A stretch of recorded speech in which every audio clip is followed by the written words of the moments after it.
I'm going to show you a basic sample portfolio that I built using what we learned. I used M1 Finance to construct this.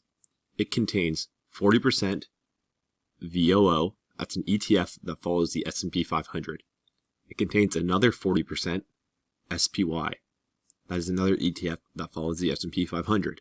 This means it contains 80% stocks. This is a pretty high percentage in stocks. However, I am young and I have a high risk tolerance. So I am okay using this sort of asset allocation. Finally, I have 20% in BND, which is an index fund. That is an ETF that follows the total bond market. I will be putting $100 a month into this portfolio.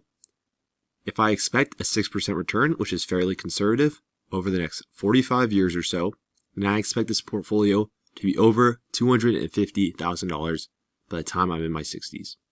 Congratulations for making it through the Starting in Stocks series. I applaud you for taking the time to learn something new, especially something as beneficial as how to invest. While it may seem like a daunting subject, I hope that you learn to see that is anything but. With your newfound knowledge, all that I ask is you go start saving for your future. It's never too late nor too early. Also share your knowledge, or this series, with anyone you think it would benefit. That's all. Bye.